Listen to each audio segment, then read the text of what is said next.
जय मसीह की। मसीह शिष्यता के दूसरे अध्ययन में आपका स्वागत है।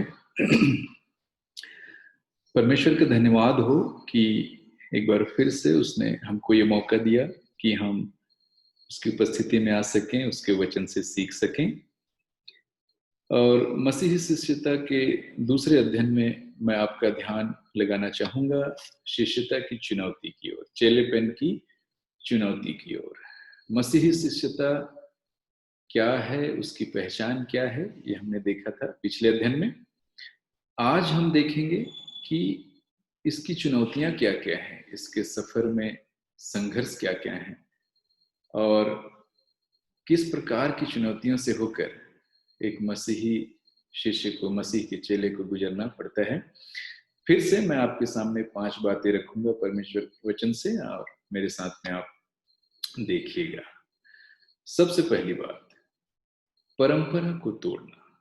सबसे पहली बात, परंपरा को तोड़ना। मसीही शिष्य के सामने एक बड़ी चुनौती आती है।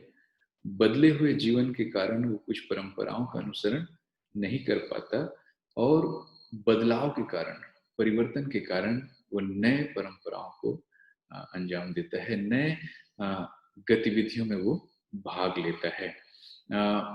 परमेश्वर के वचन से देखेंगे लूका के 11वें अध्याय में और मत्ती के 15वें अध्याय में।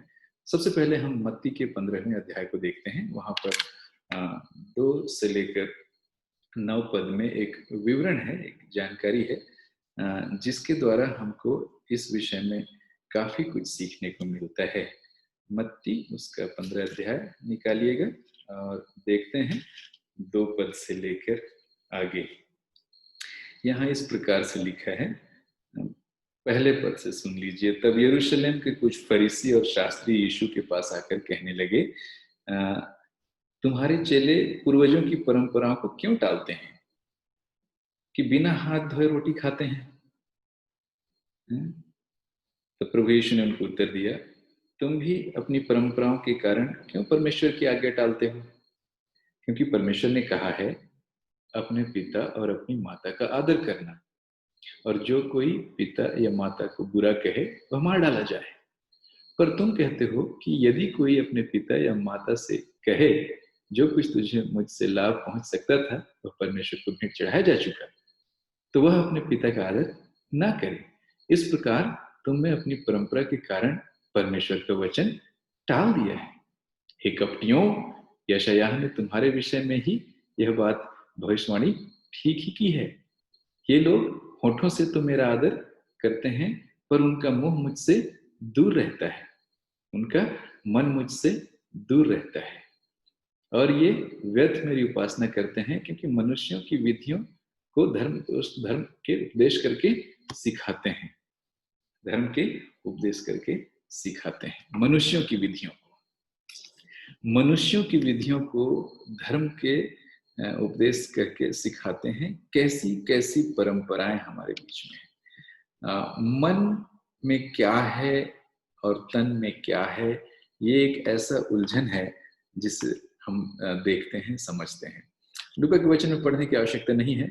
इस बात को हम इसी एक बात से समझ सकते हैं कि हाथ धोने की परंपरा जो एक सरल परंपरा है, इसके द्वारा यहाँ पर फरीसी लोग जो आरोप लगाते हैं प्रभु के शिष्यों पर, वो क्या दिखाना चाहते हैं और प्रभु का उनका जवाब देखिए। यहाँ पर कुछ परंपरा है जिसे प्रभु के शिष्य तोड़ रहे हैं। परंपराएं जो बहुत ही दिनचर्या से जुड़ी हुई, कि खाने से पहले हाथ धोने वाली बात, इसमें कोई गलत नहीं है। खाने के पहले हाथ धोते हैं बहुत परंपराओं में, लेकिन जहां पर चम्मच से या फोर्क से खाते हैं वहां पर हाथ धोने वाला उतना प्रश्न नहीं आता है। निर्भर करता है कि आप कहाँ पर हैं। लेकिन मामला सिर्फ खाने पीने तक का नहीं है, मामला परमेश्वर के आज्ञा पालन का है। अपने माता पिता भाई बहन के साथ परमेश्वर के दिए हुए आदेश को पालन करते हुए आगे बढ़ने का है। और इस मामले में कैसी परंपराओं का हम पालन करते हैं। तो धर्म शिक्षक जो हैं, जिन्हें आडंबर करना है, जिन्हें कर्मकांड करना है, दिखावा करना है धार्मिकता का, वो ऊपरी बातों पर ध्यान देते हैं और वचन की गंभीर आज्ञाओं को अनदेखा कर देते हैं। परंतु मसीह के सच्चे शिष्य क्या करते हैं? मसीह के सच्चे शिष्य क्या करते हैं? देखिए, मसीह के जो सच्चे चेले हैं वो दकियानुसी परंपराओं को तोड़ते हैं। वो ऐसी परंपराओं का साथ नहीं देते जिनसे कि कोई महत्व ना हो, जिनका कि कोई मूल्य ना हो हमारे लिए, बल्कि ये लोग तो परंपराओं से हटके काम करते हैं। मसीह के जो चेले हैं वो परंपराओं से हटके काम करते हैं। कैसे? उदाहरण के लिए देखिए, मैंने आपको बताया कि कैसे प्रभु ने मछली पकड़ने वालों को अपनी सेवा में बुलाया, अपने पीछे चलने के लिए बुलाया। तो मछली पकड़ना छोड़ के अब ये भाई लोग क्या कर रहे हैं? रोटी बांट रहे हैं, प्रचार कर रहे हैं, शिक्षा दे रहे हैं। देखिए परंपरा से कितना हटके है, जातिवाद से कितना हटके है यहाँ माहौल। देखिए प्रभु के जो चेले हैं वो परंपराओं को तोड़ते हैं। कैसे तोड़ते हैं? वो पारंपरिक गतिविधियों से हटकर बेहतर काम करते हैं। देखिए हम लोग, अगर हम अपने रूढ़िवादी परंपराओं के अधीन ही रहें तो कुछ परंपराएं तो हमें ये कहती हैं कि अनपढ़ रहना धर्म है। हाँ, इतिहास गवाह है, ऐसा लोगों को सिखाया गया है कि कुछ लोगों के लिए अनपढ़ रहना ही धर्म था। अब ऐसी परंपराओं को पालन कैसे करेंगे? नहीं कर सकते। इसीलिए जब मसीह मिशनरियों के द्वारा शिक्षा का विकास हुआ, शिक्षा सभी के लिए उपलब्ध हुआ, तो परंपराएं टूटी, परंपराएं टूटी। और उन परंपराओं को तोड़ना आसान काम नहीं है, क्योंकि परंपराएं केवल बाहरी स्तर से समाज में लोगों को बांधने और कुंठित करने का प्रयास करते हैं। और परमेश्वर जब हमें अपने शिष्य होने के लिए बुलाता है तो हमें इन सब भावनाओं से, कुंठाओं से उठा करके स्वच्छंदता की ओर, एक नए रचनात्मक जीवन की ओर हमको वो लेकर जाता है। और इसीलिए मन की स्वच्छता अधिक महत्वपूर्ण है। मन की स्वच्छता जो है अधिक महत्वपूर्ण है, और ये आसान काम नहीं है, क्योंकि मन को असाध्य रोग लगा हुआ है। बाइबल बताती है कि सबसे अधिक अपने मन की रक्षा कर, क्योंकि जीवन का मूल स्रोत यही है। अगर जीवन का मूल स्रोत मन है तो मन में अगर आपने निर्णय लिया, अगर आपका मन शुद्ध है तो वो शुद्धता के काम करेगा। वो केवल बाहरी दिखावे की शुद्धता की नहीं, परंतु मन की शुद्धता, परमेश्वर के वचन की शुद्धता, पवित्रता के जीवन के ओर उसका ध्यान लगाएगा। वो हाथ धोने नहाने वाली बात नहीं है। साल भर में एक बार किसी नदी में डुबकी लगा लेने से व्यक्ति शुद्ध नहीं हो जाता। मन की शुद्धता रोज है। और ऐसी अशुद्धियों की परंपराएं जो आपको मन से अशुद्ध रखती हैं लेकिन बाहर से धोने का प्रयास करती हैं, ऐसी परंपराओं को आपको निश्चय ही त्यागना होगा, तोड़ना होगा। क्योंकि मसीह के शिष्य बाहरी दिखावा नहीं करते हैं, बाहरी दिखावा नहीं करते हैं, ये धार्मिक आडंबरों से दूर रहते हैं। और सवाल ये है आज की इस अध्ययन के दौरान कि हमारा क्या अनुभव है, आपका क्या अनुभव है? हम कैसी परंपराओं का पालन करते हैं दिन प्रतिदिन? हैं? क्या हमने कभी किसी अनावश्यक या दकियानुसी परंपरा को तोड़ा है? मैं ऐसे कई लोगों को जानता हूं, मसीह भाई बहन को, जिन्होंने परंपरा से हट के काम किया है और परमेश्वर इनको बहुत ऐत से इस्तेमाल किया है। और ऐसे लोगों की गवाही बहुत जरूरी है हमें जानना। जैसे हिंदू परिवार से आने वाले एक भाई को विधवा से शादी करने के लिए उसके परिवार में बड़ा सामना करना पड़ा, कठिनाई। उन्होंने कहा कि परिवार की रीति के अनुसार तुम विधवा से विवाह नहीं कर सकते क्योंकि तुम कुंवारे हो। मसीह में आया हुआ भाई बोला नहीं, परमेश्वर की यही इच्छा है, इससे परमेश्वर की महिमा हो रही है, नया परिवार बन रहा है। और कई लोगों ने उससे कहा कि तुम्हारी सेवकाई खत्म हो जाएगी, लोग तुम्हारा सेवकाई स्वीकार नहीं करेंगे।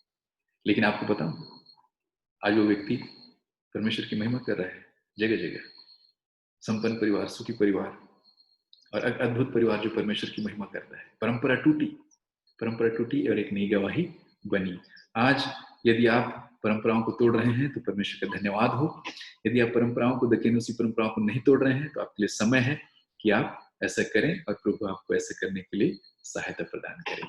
तो यह है पहली बात, शिष्यता की चुनौती है परंपराओं को तोड़ना, उन परंपराओं को जिससे हमें कोई लाभ नहीं, जिनका कोई आत्मिक महत्व नहीं। दूसरी बात जो मैं आपके सामने आज रखना चाहता हूं वो है रिश्तों, नातों और धन संपत्ति को त्यागना। ये एक बहुत कठिन चुनौती है।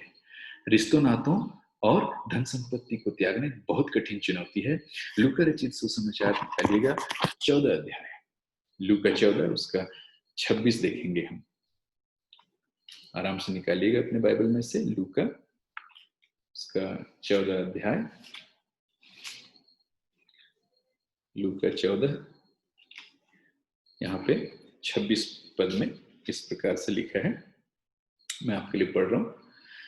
यदि कोई मेरे पास आए प्रभु यीशु मसीह कह रहे हैं कि यदि कोई मेरे पास आए और अपने पिता और माता और पत्नी और बच्चों और भाइयों और बहनों बल्कि अपने प्राण को भी अप्रिय न जाने, तो वो मेरा चेला नहीं हो सकता। बहुत कठिन एक बात प्रभु ने यहाँ पर कह दी है, और ऐसी कठिन बात को जो है शिष्यता की चुनौती में प्रमुख स्थान मिलता है। इसको मैंने इसलिए यहाँ पे आपके सामने रखा है, और हम देखना चाहते हैं कि ऐसी चुनौती के साथ में परमेश्वर की प्रेरणा क्या है।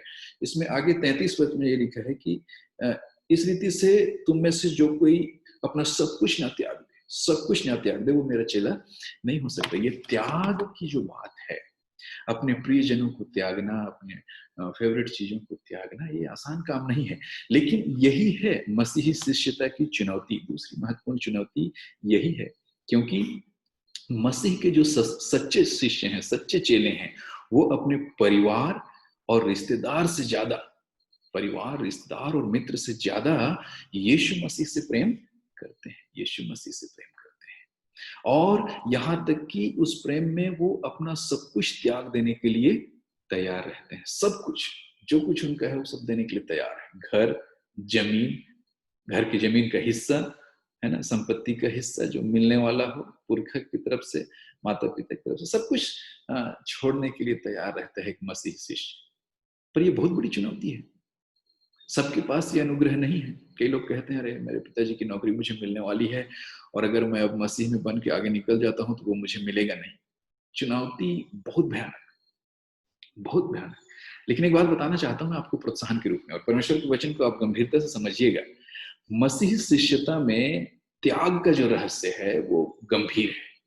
त्याग का जो रहस्य है वो गंभीर है।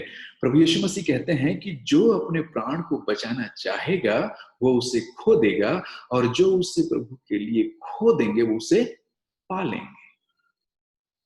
मत्ती 16:25 में, मत्ती 16:25 में ये बात हम पढ़ते हैं। प्रभु कहते हैं कि जो अपने प्राण को बचाना चाहेगा वो उसे खो देगा, और जो उसे मसीह के लिए खो देगा वो पा लेगा। एक गंभीर बात है।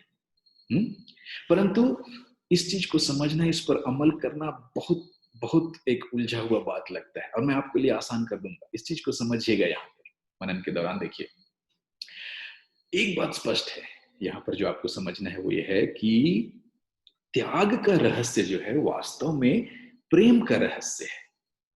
त्याग का रहस्य प्रेम का रहस्य है। कैसे? मसीह से प्रेम करने से आप बाकी सब लोगों से प्रेम कर सकते हैं। मसीह से प्रेम करने के कारण यहां तक कि आप अपने दुश्मन से भी प्रेम कर सकते हैं। परंतु यदि केवल आप केवल अपने लोगों से और अपनी चीजों से, संसार की चीजों से और अपने लोगों से ही प्रेम करते हैं, तो मसीह से प्रेम कर पाना मुश्किल होगा। और इसीलिए ये मैं इसे त्याग का रहस्य कहता हूं कि किसे त्यागेंगे और किसे पाएंगे। अगर आप मसीह को पहले पा लेते हैं तो बाकी सब आपको मिल जाना है। जैसे कि वचन में लिखा भी है, मत्ती में 6 में है, जाएंगे शुरू के अध्याय में, कहता है कि पहले तुम परमेश्वर के राज्य और उसकी धार्मिकता की खोज करो, बाकी सारी चीजें तो तुम्हें मिल ही जाएगी। परमेश्वर का धन्यवाद हो ऐसे प्रोत्साहन के लिए। तो सवाल ये है बहनों भाइयों की, हमारा क्या अनुभव है? क्या हम अपने प्रियजनों से अधिक अपने प्रभु से प्रेम करते हैं? क्या हमने प्रभु के लिए अपनी किसी धन संपत्ति को त्यागा है कि नहीं? यदि हाँ, तो परमेश्वर का धन्यवाद हो कि आप उस त्याग की पहचान में, उस चुनौती का सामना करते हुए आगे बढ़ रहे हैं, और इससे परमेश्वर की महिमा हो रही है।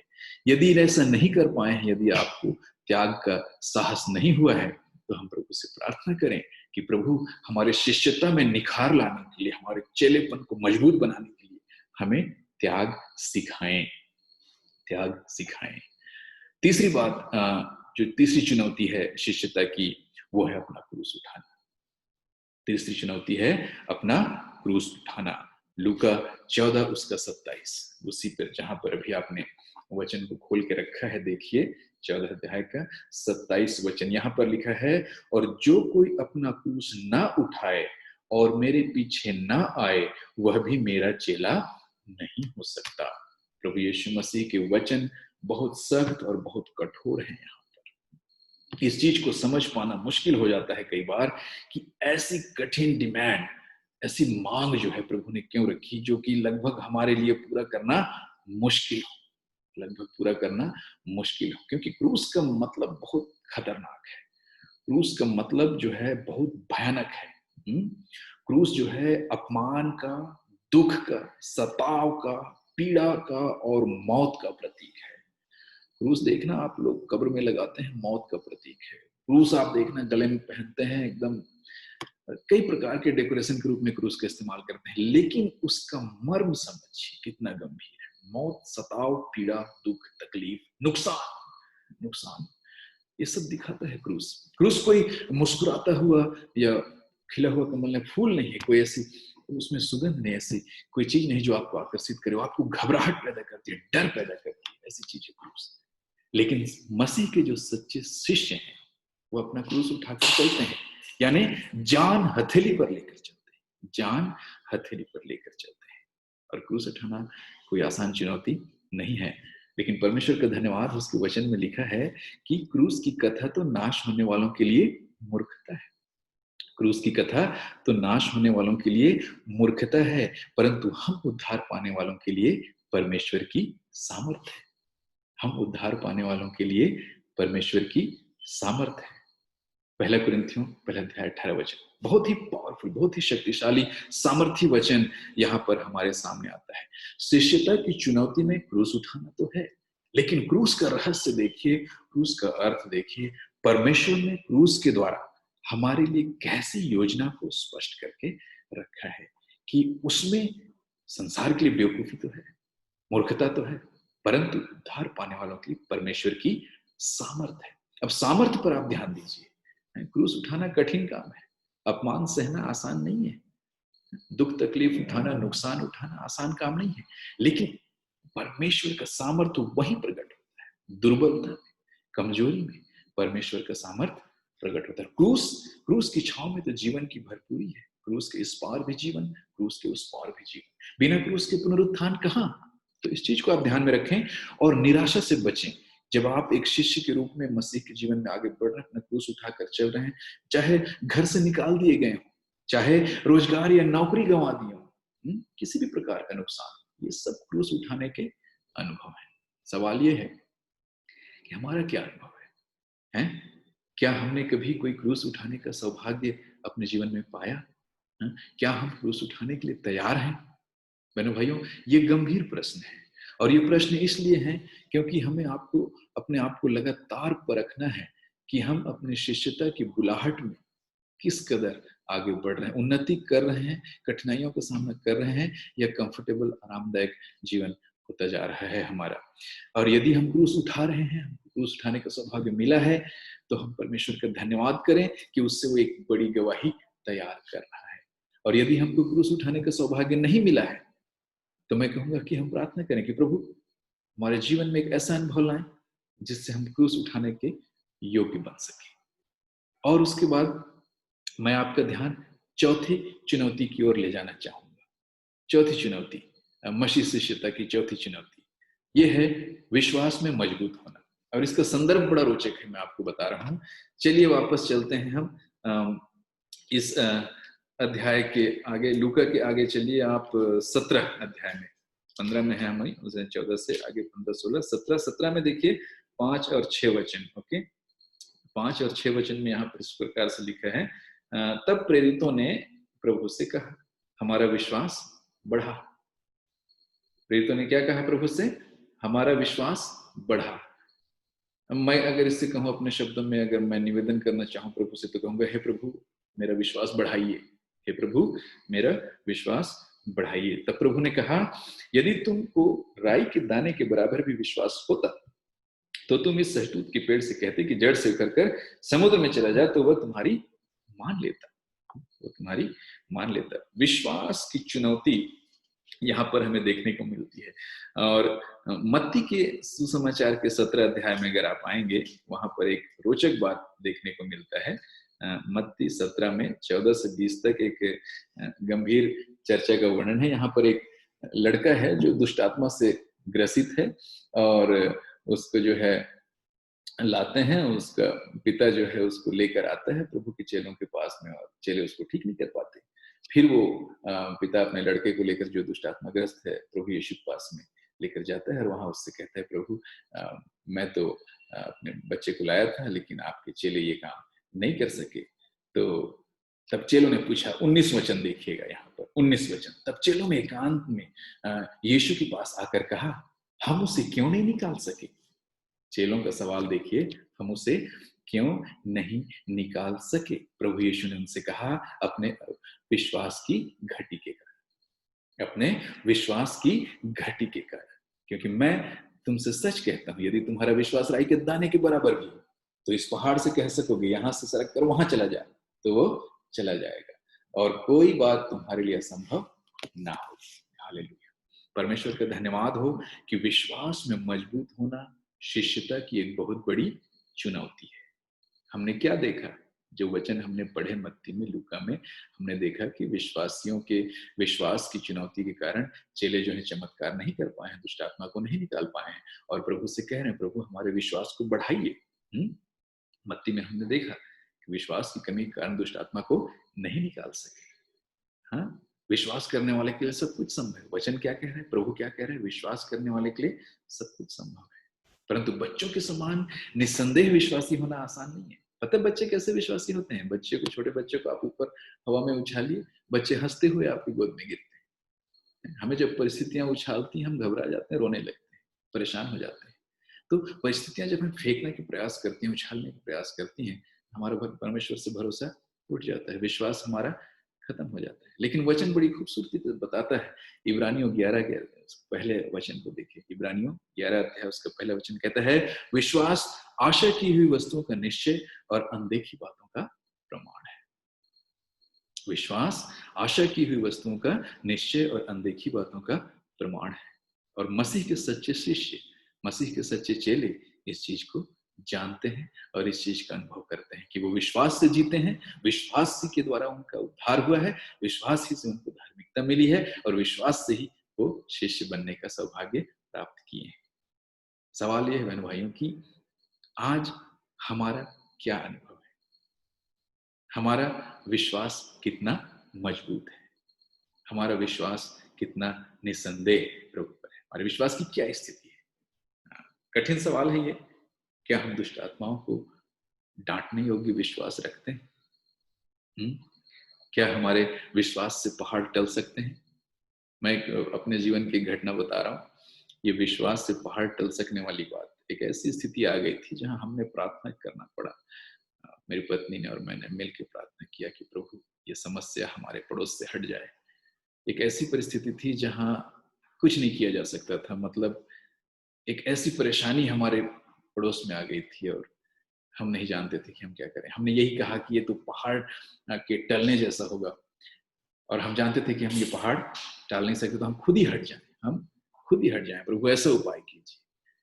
लेकिन विश्वास ये था कि हमारे प्रार्थना को प्रभु सुन सकता है, और हमने कहा हम अपने विश्वास के साथ प्रभु से यही मांगेंगे, यही प्रयास करेंगे कि वो इस पहाड़ को टाल दे। और आपको जानकर आश्चर्य होगा कि 6 महीने के अंदर वो पहाड़ सचमुच टल गया। हमें कुछ भी करने की आवश्यकता नहीं हुई, और वो स्थानांतरण का काम वहां पर हो गया। हम इतने कह सकते हैं कि विश्वास की मजबूती आसान नहीं है, परंतु लगातार परमेश्वर के साथ बातचीत करने के द्वारा, प्रार्थना के द्वारा, उसके वचन के पोषण के द्वारा हम जो है विश्वास में मजबूत होते जाते हैं। और यदि हमारे विश्वास से ऐसे काम हो रहे हैं तो परमेश्वर का धन्यवाद हो। यदि ऐसा नहीं हो रहा है तो आइए हम प्रभु से प्रार्थना करें कि वो हमें विश्वास की मजबूती प्रदान करे, विश्वास की मजबूती प्रदान करे। तो शिष्यता की चुनौती में अब तक मैंने आपको 4 बातें बताई हैं।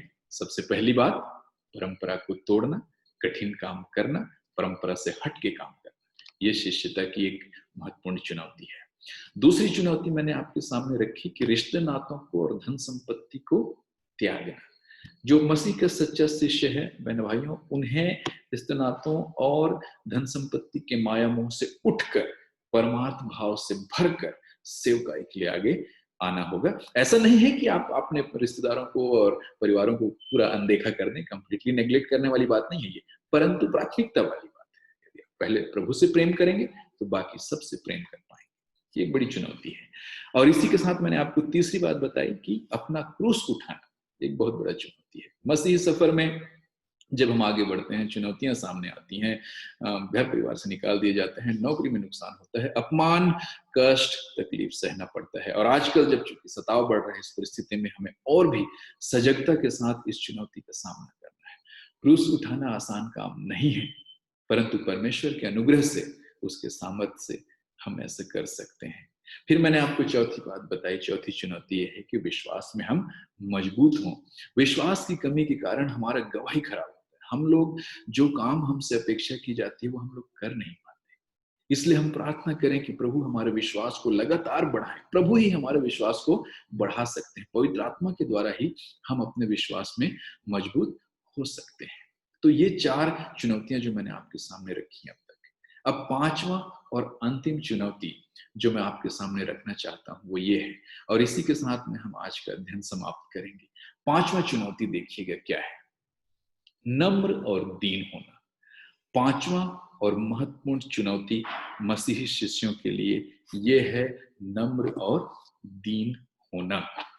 देखिए यहाँ पर मत्ती रचित सुसमाचार आपने बाइबल खोल के ही रखा है। पीछे जाइए उसके 10 अध्याय में, 10 अध्याय के 24 और 25 वचन को पढ़ेंगे। 25 वचन का पहला हिस्सा, ठीक है? मत्ती रचित सुसमाचार उसका 10 अध्याय 24 और 25 वचन का 25 का पहला हिस्सा देखिएगा। मैं आपके लिए पढ़ रहा हूँ। मत्ती 10:24, चेला अपने गुरु से बड़ा नहीं होता। चेला अपने गुरु से बड़ा नहीं होता और न दास अपने स्वामी से। चेले का गुरु के और दास का स्वामी के बराबर होना ही बहुत है। चेले का गुरु के और दास का स्वामी के बराबर होना ही बहुत है। एक और वचन देखते हैं हम, लूका में चलिएगा, उसका 6वां अध्याय, उसे भी देखते हैं। लूका 6 और उसका 40 पद। लूका 6 के 40 में लिखा है, चेला अपने गुरु से बड़ा नहीं, परंतु जो सिद्ध होगा वह अपने गुरु के समान होगा। यहाँ समानता और बड़प्पन और बड़े होने और छोटे होने के तुलनात्मक शब्द यहाँ पर हम देखते हैं।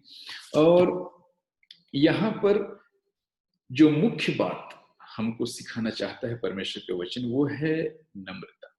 नम्रता नम्रता जो है सच्चे मसीही शिष्य के चरित्र की एक बहुत बड़ी, बहुत गंभीर विशेषता है। परमेश्वर नम्र व्यक्ति को ऊंचा उठाता है, हम बाइबल में पढ़ते हैं, और वो घमंडी का घमंड तोड़ देता है। और नम्रता का आचरण आसान काम नहीं होता। नम्रता का जो आचरण है वो आसान नहीं होता।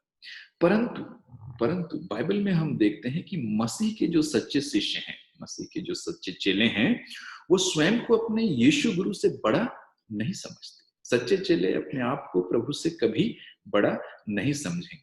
वो अपने प्रभु की समानता में आने का प्रयास जरूर करते हैं, प्रभु के जैसा बनने का प्रयास जरूर करते हैं। जैसे कि लिखा भी है कि तुम्हारे अंदर वही मन हो जैसा मसीह यीशु में था। तो जैसे प्रभु यीशु की सोच थी, वैसे ही सोच प्रभु के चेले अपने जीवन में रखना मांगते हैं। परंतु नम्र और दीन बने रहना, ये बहुत ही गंभीर विषय है। सब बातों में प्रभु की महिमा होने देना ही नम्रता का जो है रहस्य है। सब बातों में अभी हम एक ऐसी परिस्थिति का सामना कर रहे हैं आजकल सोशल मीडिया के जमाने में कि एक प्रकार से खुद को प्रमोट करने वाली बात और खुद की महिमा करने वाली बात देखने में आती है। लोग कंप्लेन भी करते हैं इस बात को लेकर। और इसमें क्या है कि हम अपनी प्रतिभा और अपनी गवाही के कारण जो है ना फॉलोअर ढूंढने लगे हैं। हो रहा है ऐसा, हो रहा है ऐसा। पिछले दिनों मैं भी कह रहा था, मैं इतने साल से यूट्यूब चैनल चला रहा हूँ, मेरे सिर्फ 12 फॉलोअर हैं, ऐसे टाइप का मेरे मन में भी विचार आया था। बाद में मेरे एक मित्र ने मुझे याद दिलाई, भाई प्रभु के भी 12 ही चेले थे, लेकिन सबसे बड़ी बात यह है कि आपके माध्यम से अगर लोग प्रभु को फॉलो कर रहे हैं, ये बहुत बड़ी बात है। और मैंने कहा यार सचमुच ये कितनी अच्छी बात है कि यदि हमारी प्रतिभा, हमारी गवाही के द्वारा लोग प्रभु को जान पाए, तो उससे बढ़कर और हमें क्या चाहिए होगा, है ना? तो लेकिन ये आज के समय में ये प्रमोशन वाली बात, फॉलो मी एंड सब्सक्राइब मी है, मुझे सब्सक्राइब करें, मुझे फॉलो करें, ये एक ऐसा समस्या आ गया है, ये एक बड़ा समस्या है चेलेपन के लिए, है ना? चेला बनने से पहले, चेला बनाने से पहले हम जो हैं प्रभुत्व के उस ऊँचाई पर आने की एक बड़ी टेम्पटेशन, एक बड़ी परीक्षा से गुज़र रहे हैं बहुत लोग। और उसके साथ-साथ एक और बात है, गुरु से हट के उल्टे रास्ते में जाने का एक चैलेंज जो है आपके सामने आता है, चुनौती, गेहजी के समान। पहले राजाओं की किताब में आप पढ़ोगे, एलीशा का जो शिष्य था, एलीशा नबी का, उसका शिष्य था गेहजी। तो गेहजी भाई धन का लोभी था, उसको आत्मिक बातों में इंटरेस्ट नहीं था, है ना? वो परमेश्वर के आत्मिक कार्यों में रुचि नहीं ले रहा था। वो देख रहा था कि कैसे अपने गुरु के लोकप्रियता से पैसा कमा सके, है ना? तो धन का लोभी होने वाला वो एक चरित्र वहाँ पर देखने को मिलता है। वो अपने गुरु के दोहने दुगने अभिषेक के प्रति लालायित नहीं है। जैसे कि आप देखें, एलीशा भी एलिय्याह का चेला था और एलिय्याह से वो सिर्फ इतना चाहता था कि उसको उसका दुगना अभिषेक मिले। लेकिन यहाँ उसका अपना चेला है गेहजी, जो अपने गुरु की प्रतिभा के द्वारा जो है अपनी लोकप्रियता, अपने लिए सुख सुविधा जुटाना चाहता है। तो ये जो है एक अलग प्रकार के अहंकार को, एक अलग प्रकार की मानसिकता को जन्म देता है, और ये ठीक नहीं है चेलेपन के लिए। चेलेपन के लिए धन का लोभ ठीक नहीं है। चेलेपन के लिए आत्मसम्मान, मतलब खुद के लिए सम्मान और आदर और प्रशंसा का जो जो इच्छा है, जो अभिलाषा है, ये ठीक नहीं है। प्रभु का जो सच्चा शिष्य है वो नम्र होगा, हर बात में प्रभु की महिमा चाहेगा और दुगने अभिषेक का अभिलाषी होगा। सवाल ये है आज आपके और मेरे लिए कि हमारा अनुभव क्या है? आपका और मेरा अनुभव क्या है? हमारी नम्रता की स्थिति क्या है? क्या हम अपने वरदानों के द्वारा खुद की प्रशंसा चाहते हैं? क्या हम अपने वरदानों के द्वारा खुद की प्रशंसा चाहते हैं? क्या हम अपनी प्रतिभा और गवाही से अपने लिए अनुयायी, फॉलोवर चाहते हैं? या फिर हम सब बातों में केवल प्रभु की महिमा चाहते हैं, केवल प्रभु का नाम ऊँचा उठाना चाहते हैं?